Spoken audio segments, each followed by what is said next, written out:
इस देश के 75 वर्ष लोकतंत्र के होने पर चर्चा करने के लिए एकत्र हैं। जब हम 75 वर्ष की इस यात्रा का सिंहावलोकन करते हैं तो स्वतंत्रता से लेकर आज तक के सभी बड़े निर्णय और बड़ी घटनाएं बरबस हमारी आंखों के सामने आ जाती हैं।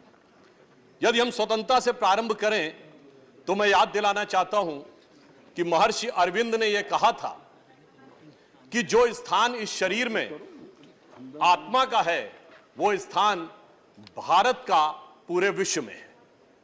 अर्थात आज से 75 वर्ष पूर्व सिर्फ भारत स्वतंत्र नहीं हुआ था, पूरे विश्व की मानवता की सोई हुई आत्मा जीवंत हुई थी। और भारत की वह जीवंतता किस रूप में आती थी, यानी हम क्या थे? 2000 वर्ष से अधिक के आक्रमण, 800 वर्ष से अधिक की गुलामी, उसके बाद जब हमने स्वतंत्रता का सवेरा देखा तो हमें समझना चाहिए वो देश था कि श्री अरविंदो ने ऐसे ही नहीं कहा था। इसके लिए कहा गया है, गायन्ति देवा किल गीत कानी धन्यास्तुते भारत भूमि भागा स्वर्गापवर्गास्पद भाग हे तो भवंति भूया पुरुषा सुरत्वात्। अर्थात वह भारत भूमि धन्य है, देवता जिसकी स्तुति में गीत गाते हैं, जो स्वर्ग के समस्त पदों पर रहने के बाद मनुष्य के रूप में जन्म लेने को यहां लालायित रहते हैं। तो आप समझिए, क्योंकि मोक्ष भूमि यही है और यहीं से मोक्ष मिलता था, तो उस देश के हम प्रतीक थे जिसने आजादी की वो पहली किरण देखी। मैं मानता हूं कि लोकमान्य तिलक का पूर्ण स्वराज्य का उद्घोष, महात्मा गांधी का हिंद स्वराज, सुभाष चंद्र बोस जी की सैन्य शक्ति और बाबा साहब अंबेडकर की लेखनी की शक्ति, ये सब के सब कहीं ना कहीं इसी विचार से प्रेरित थे। और जब उस समय हम लोगों ने तत्कालीन प्रधानमंत्री पंडित नेहरू जी के नेतृत्व में ये देश ने आधी रात को नियति के साथ अपना पहला मिलन देखा, तो उसकी हमें एक बड़ी कीमत भी चुकानी पड़ी थी। सेकेंड वर्ल्ड वॉर के बाद के दौर में दुनिया के कई देश तबाह भी हुए, डिवाइड भी हुए। कोरिया डिवाइड हुआ, जर्मनी डिवाइड हुआ, जापान तबाह हुआ था, इजराइल ने होलोकॉस्ट सह के एक नया अस्तित्व पाया था, चीन में बड़ा परिवर्तन आया था। परंतु हम कह सकते हैं कि हमने भी उस आजादी की बहुत बड़ी कीमत चुकाई थी, जिसमें लाखों लोगों ने अपने प्राण गंवाए थे और 1.5 से 2 करोड़ लोग बेघर-बार होकर इधर से उधर गए थे, which is the biggest exodus in the documented history of Mankind. जब इतनी बड़ी कीमत चुका के हमें आजादी मिली तो हमें उसके मूल्य को समझना चाहिए। हाँ, ये सारे देश जो हमारे साथ आजाद हुए थे, ये एक दौर में बहुत तेजी से आगे हुए थे, पर आज हम कह सकते हैं कि आज मोदी जी के नेतृत्व में हम उस पंक्ति में आकर खड़े हुए हैं जब उन सारे देशों के साथ भारत की गणना अग्रणी देशों में होती है। अभी हमारे प्रतिपक्ष के नेता मनोज झा जी ने उल्लेख किया था कि आज समाज में उतनी कटुता उनको दिखाई पड़ती है जितनी विभाजन के समय भी नहीं थी। मैं कहना चाहता हूं मान्यवर, विभाजन के समय कटुता की बात नहीं, दृढ़ता की कमी थी। जो दृढ़ता आज है, अगर ये होती तो शायद विभाजन का विधान ही पास नहीं होता। यदि देश विभाजन का स्वीकार विधान नहीं होता तो भारत मां का अंचल पाकिस्तान नहीं होता। अब 75 वर्ष के इस कालखंड को मैं ये कह सकता हूं तीन कालखंड में विभाजित करना चाहूंगा। पहले 25 वर्ष 1947 से 72, दूसरे 25 वर्ष 72 से 97 और तीसरे 25 वर्ष 98 से आज का समय। पहले 25 वर्ष हमारे नेता प्रतिपक्ष माननीय खड़गे जी ने कहा कि दुनिया को इस बात को लेकर संदेह था कि भारत लोकतंत्र रह पाएगा या नहीं। मैं उनकी बात का समर्थन करता हूं, क्योंकि उस समय लोकतंत्र को लेकर भारत की डेमोक्रेसी, यदि यह कहा जाए एम्ब्रॉयनिक स्टेज में थी, यानी गर्भावस्था में थी, तो अतिशयोक्ति नहीं होगी। यानी लोगों को यह शक था कि यह लोकतंत्र रहेगा, उठ पाएगा या नहीं। मगर जानते हैं किसको शक था? केवल उन्हीं को शक था जिन्हें भारत की परंपरा और भारत की व्यवस्था के बारे में नहीं था।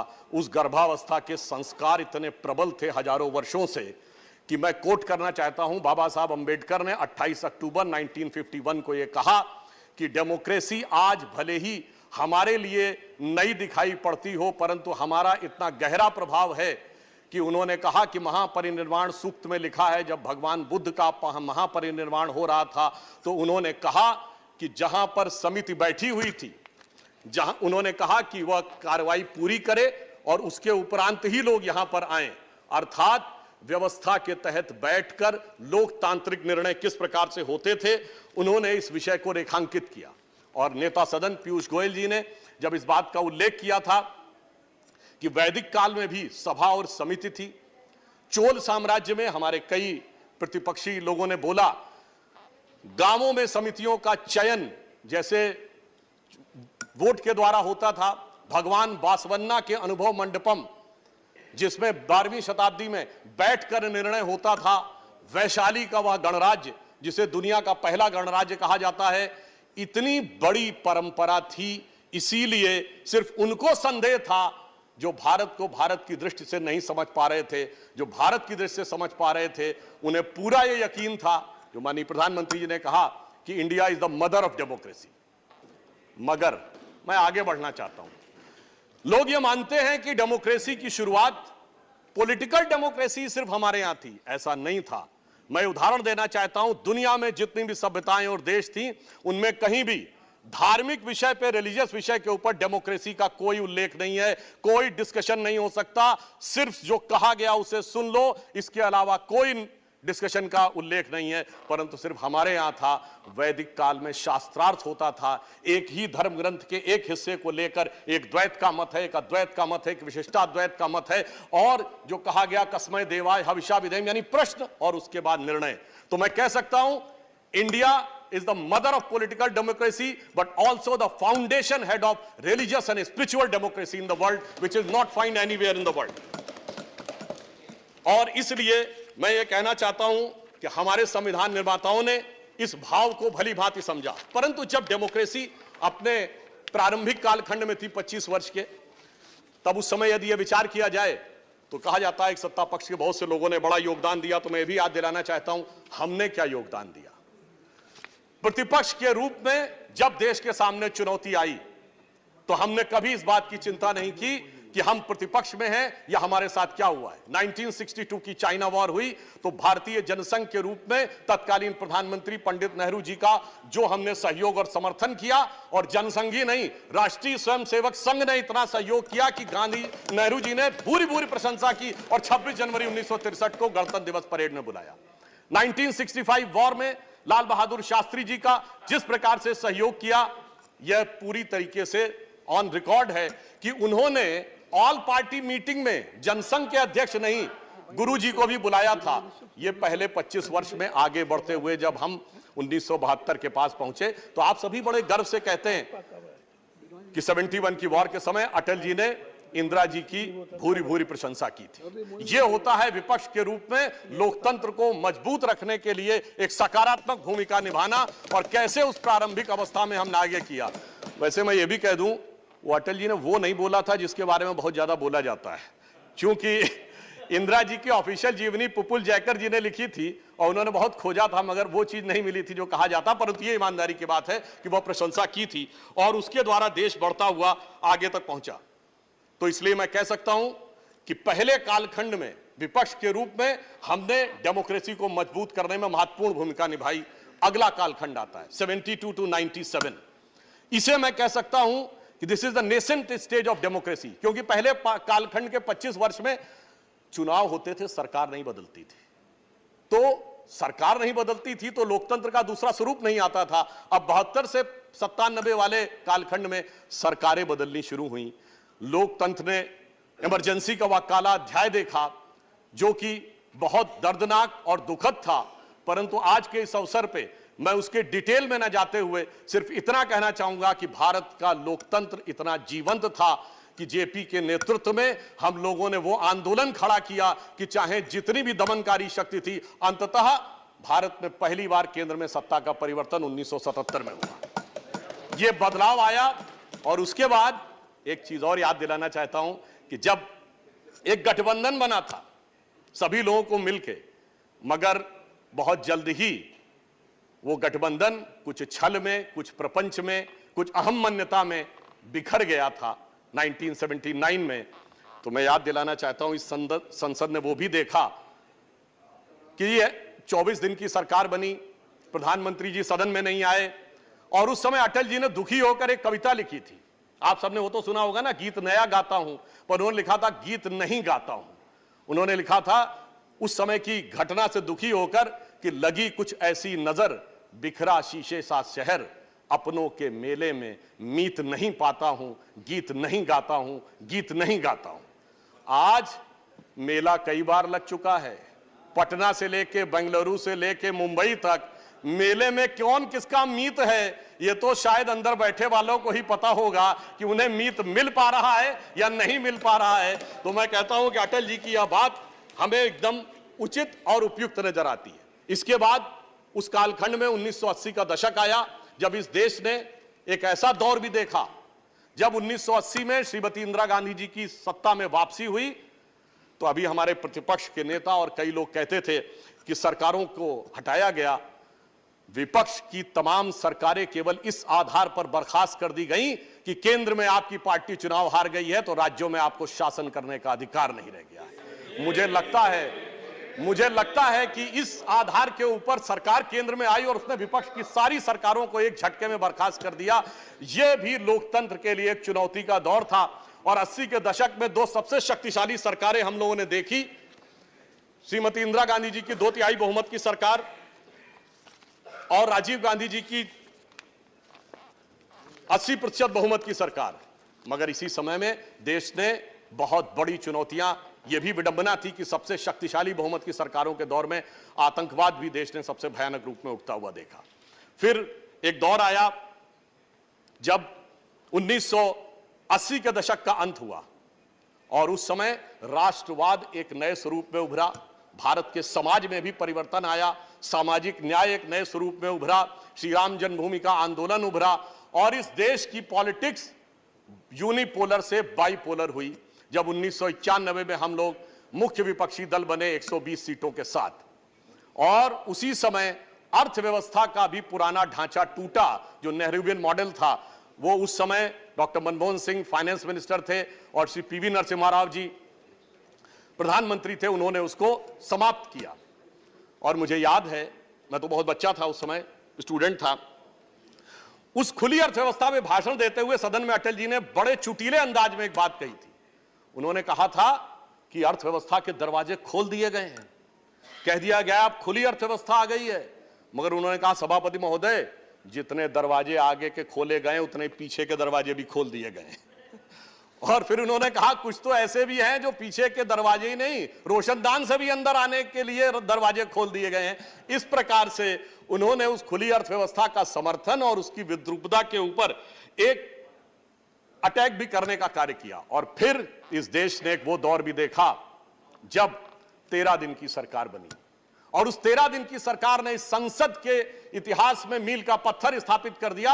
जब संसद की सीधी कार्रवाई का प्रसारण हमने उस 13 दिन की सरकार में प्रारंभ किया तो लोकतंत्र में पारदर्शिता और संसदीय कार्य की पारदर्शिता में मील का पत्थर हमने 1996 में 13 दिन की सरकार में स्थापित किया।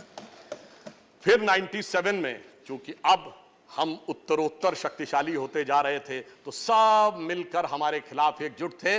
और इस संसद में वो दृश्य भी देखा कि सामान्यतः सरकार में एक दल होता है और बाकी सब दल विपक्ष में होते हैं। इस 50वें साल में हमने वो दृश्य देखा कि विपक्ष में एक दल था और बाकी सारे दल सरकार में थे, सरकार के साथ थे या सरकार के अंदर थे या सरकार के बाहर थे।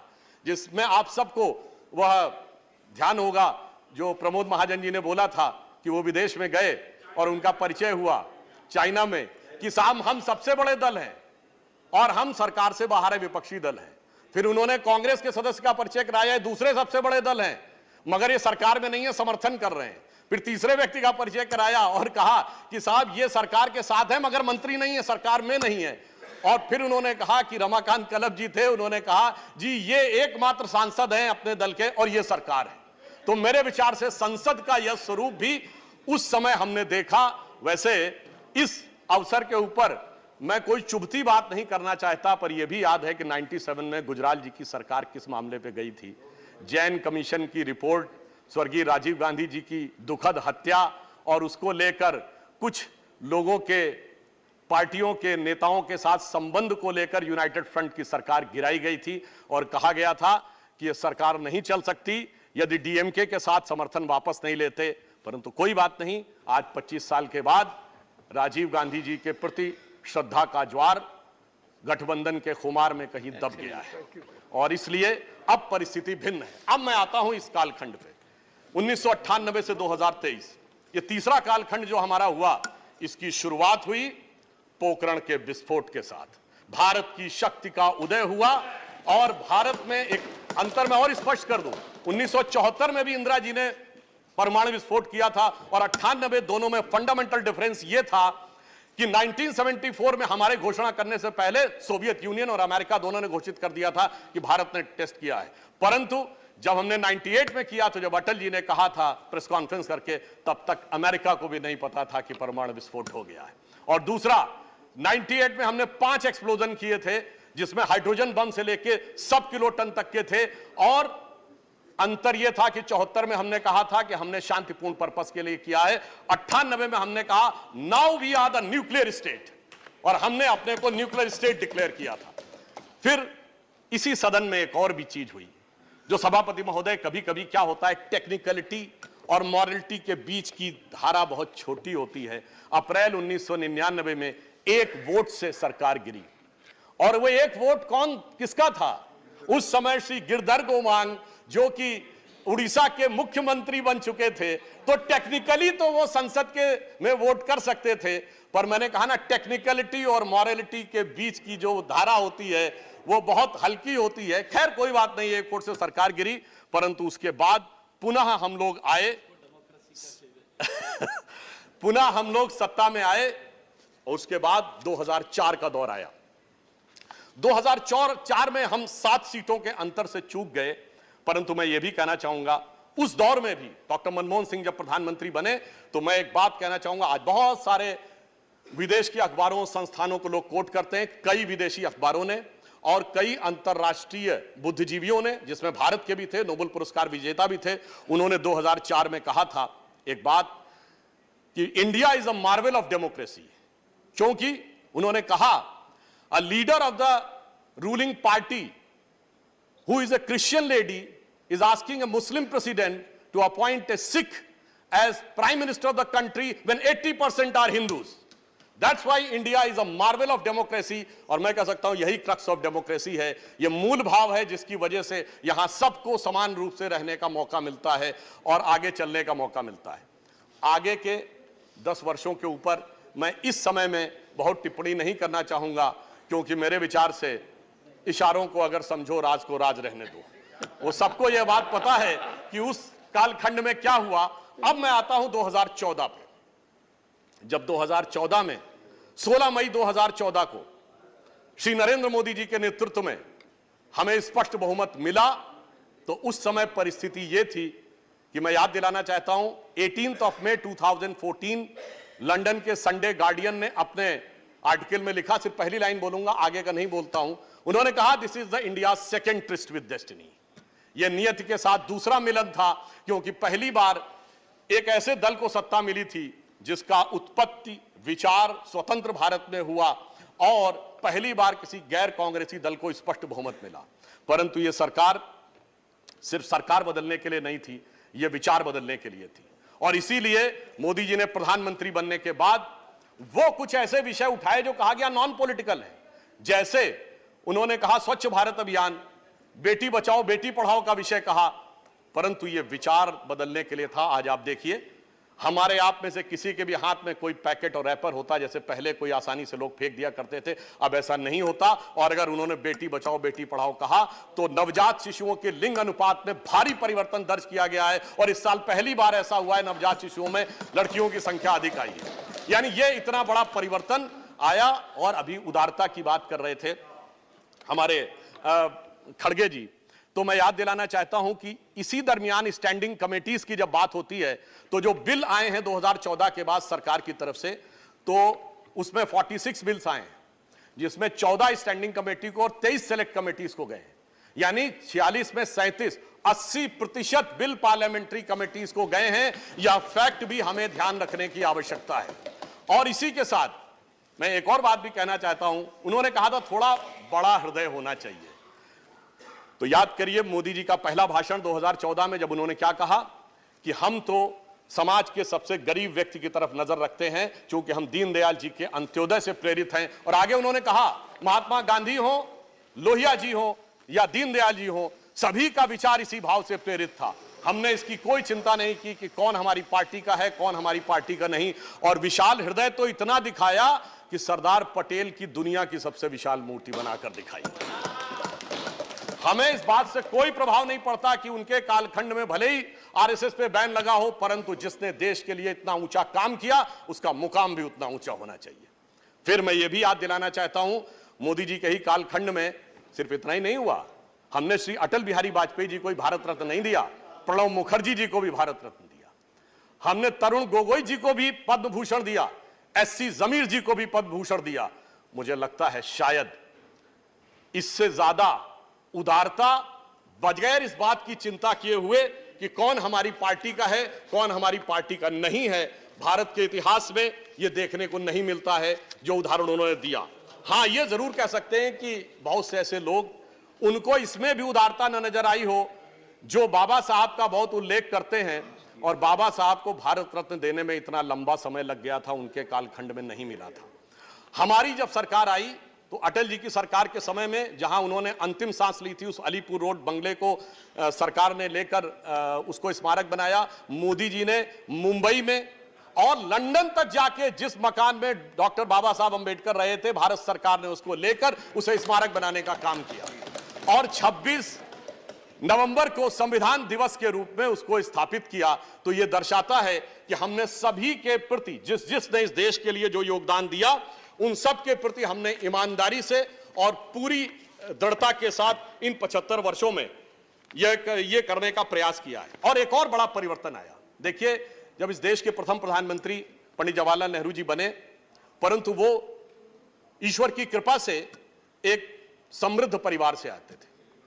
उनके बचपन से उनके मुंह में सोने का चम्मच था, और आज 75 वर्ष के बाद एक ऐसा प्रधानमंत्री है जिसने बचपन प्लेटफॉर्म पे दौड़ते हुए चम्मच और चाय के गिलास को लेकर दौड़ते हुए गुजारा है। तो मैं ये कह सकता हूं कि अंतर ये आया है कि ये लोकतंत्र की परिपक्वता है।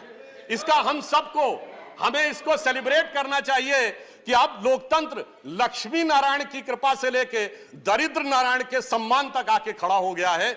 यह परिवर्तन इस 75 वर्ष में लोकतंत्र में आया है। और इस संसद में भी जो 4 सर्वोच्च पद माने जाते हैं, राष्ट्रपति, उपराष्ट्रपति, प्रधानमंत्री और लोकसभा अध्यक्ष, आज राष्ट्रपति पद पर द्रौपदी मुर्मू जी हैं। आज हम कह सकते हैं कि जनरल क्लास हो, शेड्यूल कास्ट हो, ओबीसी क्लास हो, शेड्यूल ट्राइब्स हो या माइनॉरिटीज हो, आज अब कोई भी वर्ग ऐसा नहीं कह सकता कि मुझे संसद के 4 सर्वोच्च पदों में से किसी एक पर कभी प्रतिनिधित्व करने का मौका नहीं मिला। ये लोकतंत्र में को हमने उस मुकाम तक पहुंचाया है इस अमृतकाल में। मेरे विचार से इसके लिए भी मोदी सरकार का अभिनंदन किया जाना चाहिए। और